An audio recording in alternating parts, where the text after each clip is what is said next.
Right form of verb মুখস্থ না করে আপনি যদি প্র্যাকটিসের মাধ্যমে শিখেন তাহলে এই টপিক আপনি খুবই সহজে বুঝতে পারবেন। দেখেন আমি খুবই সহজে বোঝানোর চেষ্টা করব, খাতায় নোট ডাউন করবেন। বলতেছে football is a favourite game in our country. Football হচ্ছে আমাদের দেশের একটা কি প্রিয় খেলা। পরে বলতেছে ইট অ্যারেঞ্জ বিটুইন টু টিমস, এটা আয়োজন করা হয় দুইটা টিমের মধ্যে, এন্ড কন্টেইন 11 প্লেয়ার ইচ, এবং প্রত্যেকটা 11 প্লেয়ার্স ইচ, এবং প্রত্যেকটা টিমে হচ্ছে কি 11 জন করে খেলোয়াড় থাকে। এখন দেখেন এই ইট বলতে কোনটা বোঝাচ্ছে? ইট বলতে ফুটবলকে বোঝাচ্ছে। এখন বলেন ফুটবল কি নিজে অ্যারেঞ্জ হয়? না, নিজে তো করতে পারে না।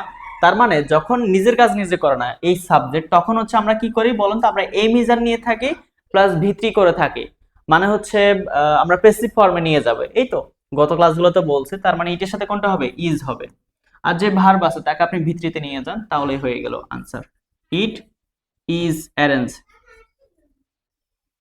ইট is arranged between two teams, and পরে বলতেছে contain 11 player each, 11 players each, মানে প্রত্যেকটা টিমে হচ্ছে কি 11 জন করে খেলোয়াড় থাকে।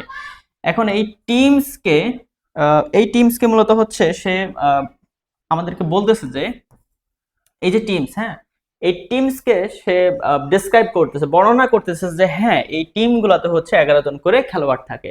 তো যেই ওয়ার্ডটা মূলত নাউনকে বর্ণনা করে তাকে আপনি কি করবেন? প্রেজেন্ট পার্টিসিপলে নিয়ে যাবেন। সে যেহেতু টিমসকে মডিফাই করতেছে, তার মানে প্রেজেন্ট পার্টিসিপল মানে ভার্বের সাথে আইএনজি, যে ভার্ব আছে তাকে আপনি আইএনজি করে নেবেন, তাহলে হয়ে যাবে। বুঝতে পারছেন? ওকে, প্রেজেন্ট পার্টিসিপল মানে হচ্ছে ভার্বের সাথে আইএনজি। দেখেন পরে বলতেছে the captain's of both teams lead there groups, মানে উভয় দলের যে ক্যাপ্টেনরা থাকে, হ্যাঁ, ওনারা হচ্ছে ওনাদের দলকে হচ্ছে কি নেতৃত্ব দেয়, তাই তো? এখন আমি গত ক্লাসগুলোতে বলছিলাম যখন সাবজেক্টের অংশটা অনেক বড় হয়ে যায় তখন হচ্ছে আমাদেরকে প্রিপোজিশন খুঁজতে হবে যে প্রিপোজিশন কোথায় আছে। দেখেন এই যে প্রিপোজিশন, প্রিপোজিশনের প্রথম যে অংশ থাকে, প্রথমে যে নাউন থাকে, হ্যাঁ, নাউন ফ্রেজ প্রোনাউন থাকে, তা অনুযায়ী মূলত আমি এই ভার্বটা নিব। দেখেন এখানে দ্য ক্যাপ্টেন্স আছে বহুবচন, তার মানে যে ভার্বটা আছে তাকে আপনি সোজা লিখে দিলেই আনসার হয়ে যাচ্ছে। কারণ কি এই ভার্বগুলো এমনিতেই বহুবচনে থাকে, কারণ আমার সাবজেক্ট বহুবচন, ভার্ব বহুবচন, এখানে অন্য কিছু করতে হচ্ছে না। পরে বলতেছে যে this is the most exciting and enjoyable game ever play across the world, মানে এই গেমটা হচ্ছে সবচেয়ে উত্তেজনাপূর্ণ এবং হচ্ছে উপভোগ্য খেলা সারা বিশ্ব জুড়ে যেটা খেলা হয়ে থাকে, তাই তো? এখন আপনি একটা জিনিস খেয়াল করে দেখেন, এই দিস ইজ প্লে আপনি এখান থেকে পড়েন, this is play across the world, বা এখানে আপনি সাবজেক্ট দেখতে পাচ্ছেন, দিস ইজ বি ভার্ব দেখতে পাচ্ছেন, পরে একটা ভার্ব আসছে, তাই না? এখন এই দিস মানে হচ্ছে কি ওই ফুটবলকে বোঝাচ্ছে যে হ্যাঁ এটা সারা বিশ্ব জুড়ে খেলা হয়ে থাকে। এটা কিন্তু প্যাসিভে আছে, ঠিক আছে? প্যাসিভ করতে হবে একে, মানে এই বি ভার্বকে বিভার্বটা দেওয়া আছে, তার মানে যে ভার্বটা আছে তাকে আপনি প্যাসিভ ফর্ম, মানে আমরা যেটা বুঝি যে ভিত্তিতে নিয়ে যেতে হবে। ওই যে একটু আগে যে বললাম যে ইট ইজ অ্যারেঞ্জড, ওই সময়ের মতো আর কি। তাহলে মাঝখানে যে কথাবার্তা আছে the most exciting and enjoyable game, এটা হচ্ছে আরো বর্ণনা দেওয়ার জন্য অ্যাড করা হয়েছে। তো মেইনলি হচ্ছে বিভার দেওয়া আছে, জাস্ট আপনি এখন পার্টিসিপল ফর্মে নিয়ে ফার্স্ট পার্টিসিপল ফর্মে করে দিলেই হয়ে যাচ্ছে। তার মানে কি দিস ইজ প্লেড, ঠিক আছে? First participle form played across the world.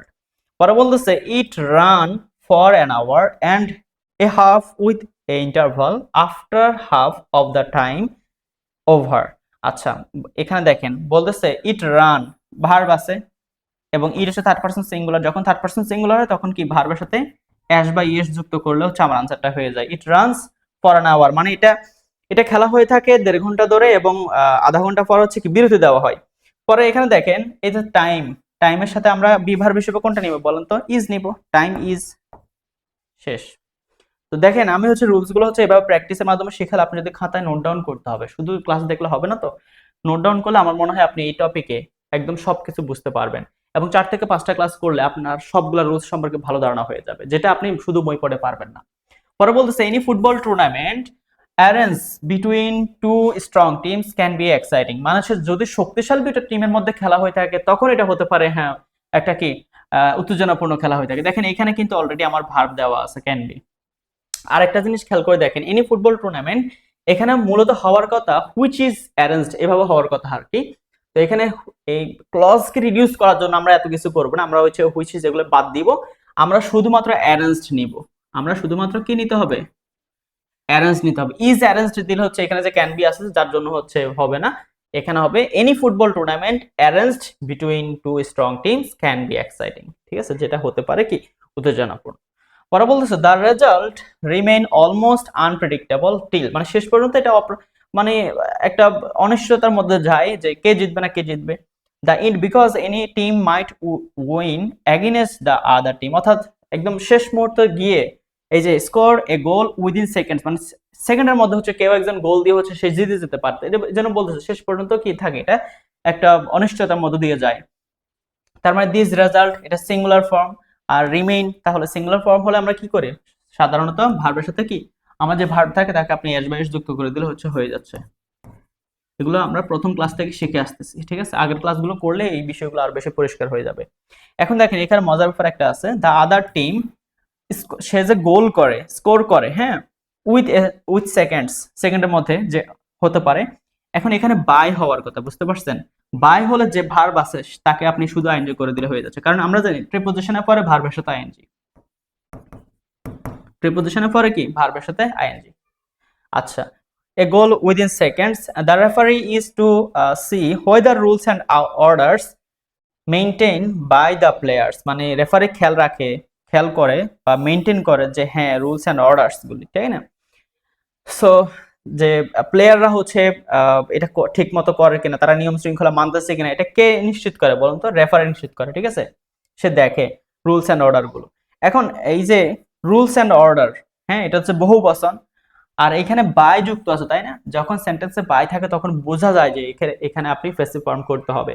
তো প্যাসিভ ভয়েস কিভাবে করে বলুন তো, আমরা জানি এমিজার থেকে নিতে হয়, যেহেতু রুলস এন্ড অর্ডার এটা বহু বচন, তার মানে আর নিতে হবে, আর যে ভার্ব আছে তাকে আপনি জাস্ট ভিতরি করে দেন মেইনটেইনড,